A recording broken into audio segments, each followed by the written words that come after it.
Hello guys, कैसे हैं आप लोग।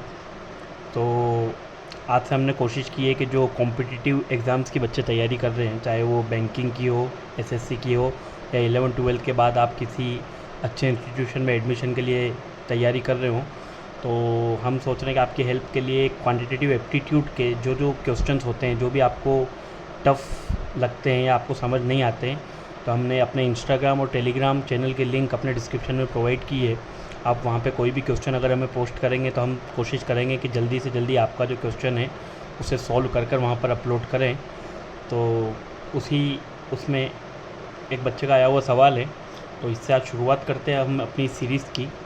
तो सबसे पहले ये जो क्वेश्चन है ये सिंपल इंटरेस्ट कंपाउंड इंटरेस्ट पे बेस्ड है। क्वेश्चन ये है कि compound interest earn at the end of 2 years on ₹2750 at the rate of R% is 10% of simple interest earned in 11 years by investing 5,500 rupees at R%. Then we have to find the interest earned on rupees 4,500 at simple interest at R plus 4% in 3 years। और ये हमको option दिए हुए हैं। तो सबसे पहले हमें R फाइंड आउट करना पड़ेगा। ठीक है, तो यहाँ पे ऐसा लिखा हुआ है कि जो कंपाउंड इंटरेस्ट जो होगा,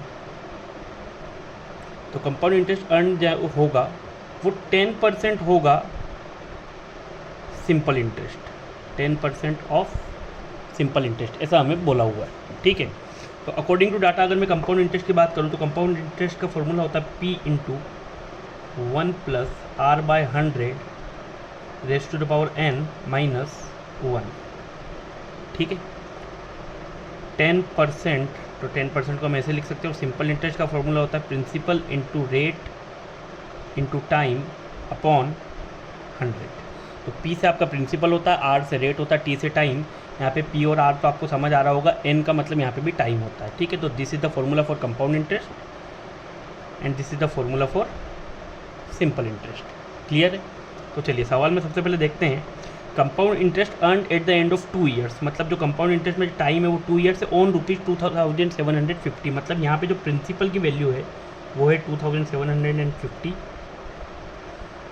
at the rate of R%। Rate हमें फाइंड आउट करना है। ठीक है, n की वैल्यू है 2 क्योंकि 2 years की बात हो रही है। देन यहाँ पे इट इज़ 10%। तो सिंपल इंटरेस्ट के लिए प्रिंसिपल था डेट इज़ 5500। रेट यहाँ पे भी हमें R ही दिया हुआ है, तो रेट इज़ R। टाइम यहाँ पे हमें जो दिया हुआ है सिंपल इंटरेस्ट अर्नड इन 11 years, तो टाइम यहाँ पे हमारे लिए 11 और यहाँ पे ये होगा 100। तो सबसे पहले बेसिक्स आना ज़रूरी है, टिप्स एंड ट्रिक्स तो बाद में आप कहीं से भी सीख सकते हैं। तो इसको हम सॉल्व करने का देखते हैं कैसे सॉल्व करेंगे। देखिए, सबसे पहले मैं इसे अगर सिंप्लीफाई करूँ तो मैं इसको ऐसे लिखूँगा 2750, क्योंकि ये ब्रैकेट है, मुझे ब्रैकेट को सॉल्व करना होगा। अगर अंदर ही ब्रैकेट के एलसीएम लूँ तो I will write it like this, 100 plus R का होल स्क्वायर एंड अपॉन में, क्योंकि होल ब्रैकेट था तो 100 का स्क्वायर होता है 10,000 माइनस 1। मैंने इस ब्रैकेट को सॉल्व कर लिया एलसीएम लेने के बाद। इसका एलसीएम लिया एंड देन मैंने इसे सॉल्व कर लिया। देन यहाँ पे लिखा 10/100, 5500 इंटू R इंटू 11/100। तो देखिए अब यहाँ पर है, सबसे पहले 2750 मैंने पहले ब्रैकेट को सॉल्व कर लिया था। अब ब्रैकेट को सॉल्व करने के बाद 100 प्लस R का square, then I will take the LCM also of this which is 10,000। और यहाँ पे अपॉन में जो कॉमन बचेगा वो भी बचेगा मेरे पास 10,000। और अगर मैं यहाँ देखूँ तो 10 ब्रैकेट में आप देखिए 5500 into R into 11 and upon में क्या, यहाँ पर भी 100 इंटू 100 कितना हो जाएगा 10,000। 100 इंटू 100 10,000। 10,000 से आपका 10,000 कैंसिल आउट हो जाएगा। ठीक है, अब देखिए ये आपके पास है 2750, ये मल्टीप्लाई में हम इसको इधर डिवीज़न में ले जाते हैं। यहाँ पे हमारे पास बचेगा 100 प्लस R का whole square minus 10,000 and we will write it like this 10/2750। और आपके पास यहाँ ब्रैकेट में रहेगा 5500 इंटू R इंटू 11। 1 0 से 1 0 कैंसिल। नाउ हम इसे सिंप्लीफाई करें तो सबसे पहले आप देखिए 55 की टेबल में ये आता है। अगर हम मैं 55 से इसे सॉल्व करूँ तो 55 बन जाए 55 and it is 100 and 55 5 275। Clear? And 5 से अगर 100 को मैं कैंसिल आउट करूँगा इट विल बी 20 तो यहाँ पे मेरे पास जो बचेगा वो बचेगा 20 इंटू 11 विच इज़ 220 आर।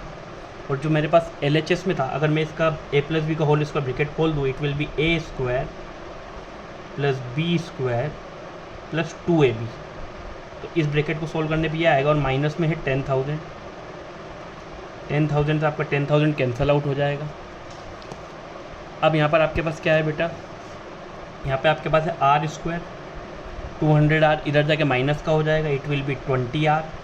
एक आर से एक आर आपका cancel out, so you will get r equal to 20%। तो आपको जो आर की वैल्यू फाइंड आउट करनी थी वो आपके पास आ गई 20%।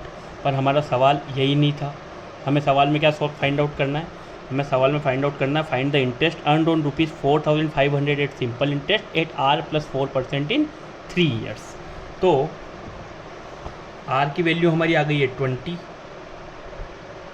सिंपल इंटरेस्ट का फॉर्मूला अभी हमने पढ़ा था, क्या होता है, principal into rate into time upon 100। According to question हमें क्या करना है, हमें सिंपल इंटरेस्ट फाइंड आउट करना 4,500 रुपीज़ पे। तो हमारा प्रिंसिपल कितना हो जाएगा, 4,500। जो रेट बोला था वो रेट हमें बोला था r plus 4%, it means 20 + 4 which is 24। और यहाँ पे जो आपको टाइम बोला है, टाइम कितना बोला, 3 ईयर्स, तो यहाँ पे आपका 3 हो जाएगा। एंड 100, 2 जीरो से 2 जीरो आपके कैंसल, 45 × 72। और 45 × 72 करना है तो आप मल्टीप्लाई जब इसको करेंगे तो you will get the answer. Multiply भी करके बता ही देते हैं आपको यहाँ पर, 45 × 72, 2 5 = 10। यहाँ पे आपके पास 1 कैरी बचेगा, 4 2 = 8 एंड 7 5 = 35। 35 and 8 is 43 and 1 44। अब आपके पास यहाँ पे 4 कैरी बचेगा, 7 4 = 28 and 4 32। So 3240 rupees which is option number A is your right answer. सो इस तरीके से आपको इन सवालों को अप्रोच करना है। This seems to be a lengthy process but it is not. But जब आपको कैलकुलेशन आपका अच्छा होगा, अगर आपकी कैलकुलेशन फास्ट है, अगर आपको फार्मूलाज याद है, so you can solve these questions easily. So this is a question of compound interest and simple interest. तो I hope आपको ये क्वेश्चन समझ आया होगा। So thank you so much. अगर आप कोई भी प्रॉब्लम हो तो आप हमें टेलीग्राम या इंस्टाग्राम पे भेज सकते हैं, एंड हम आपके लिए हर क्वेश्चन का सॉल्यूशन प्रोवाइड करने की पूरी कोशिश करेंगे। तो thank you so much. Channel को लाइक कीजिए, शेयर कीजिए, सब्सक्राइब कीजिए।